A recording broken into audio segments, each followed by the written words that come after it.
You're against compulsory education, I'm sure. Yes. No, I'm against public-funded education because that's the sure way to create a country of people disposed towards dictatorship, and that's what you're seeing today.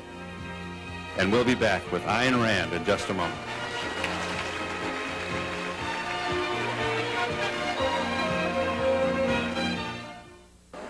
We're back with so little time. Listen, there was a Miss Rand. We're with Ayn Rand. Incidentally, her latest book is titled, listen to this, Introduction of Objectivist Epistemology. I should have had this at Notre Dame. I would have impressed all the girls. But it is a rather multisyllabic, high-sounding title, which It's not a novel.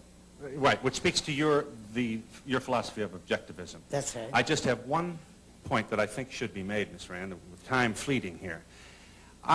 Your characterization of the situation in the Middle East came down rather gratuitously and in a very angry way on the Arabs, and without discussing the merits of either side in a most complicated and painful collision of cultures and peoples in our world.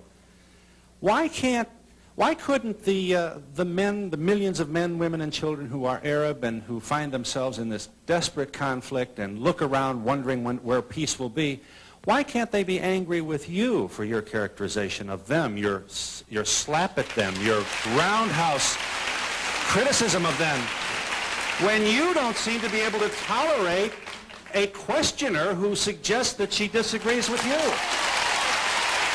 Characterization is you do not accept any criticism unless you level it.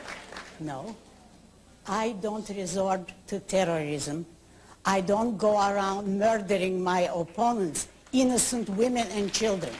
That is what I have against the Arabs. That takes the conflict out of the sphere of civilized conflicts and makes it murderous. And anyone, private citizens, who resort to force is a monster. And that's what makes me condemn and despise them. Do you believe that there is going to be a day where there's going to be a female in the White House as president? And how do you feel about that? I wouldn't vote for her. You would or wouldn't? Would not. You would not? No. Why not? For many reasons. I've written an article about that in my former magazine. You'll have to find out my reasons there. Yes. The magazine is The Objectivist. Would you not vote for her because she was a woman, even if she were better qualified than any man? If we had followed that law, I might. That low? I think you have a very, very low opinion of women. Let me answer this. It is not to a woman's personal interest to rule man. It puts her in a very unhappy position. I don't believe that any good woman would want that position. So you are essentially against leadership positions for women, then? No. Oh, no. A president is not the only leadership position. There's senators and congressmen and it's all right for you if they run and be elected? Oh, certainly, and I vote for them. But, wait a moment, a commander-in-chief of the army, a woman, I think it's unspeakable. We are in New York City with Ayn Rand, and we'll be back in just a moment.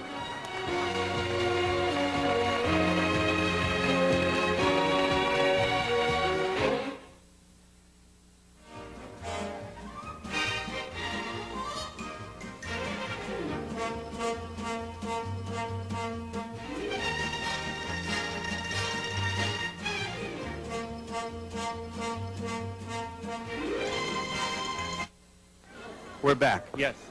Go ahead. Ms. Rand, I'd like to ask you your opinion of Golda Meir. My opinion of Golda Meir? Oh, I think she is a very unhappy woman. She was a good leader. I don't agree with her philosophy. She's a socialist, and I think Begin is much better. Mm-hmm. I am sorry that our time is up. I'm sorry, there are 1,001 people with questions here that perhaps sometime in the future we'll have an opportunity to share more dialogue with you. It's been my pleasure. It's been an enlightening experience to meet the woman behind the writings that have created such a stir. I really enjoy it. Your latest book is titled Introduction to Objectivist Epistemology. Many thanks to you, Ayn Rand. And to you who gathered here in Madison Square Garden, have a nice day, everybody. Goodbye.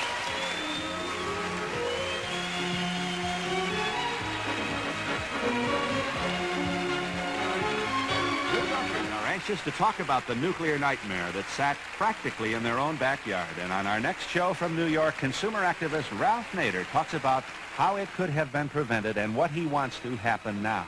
Join us.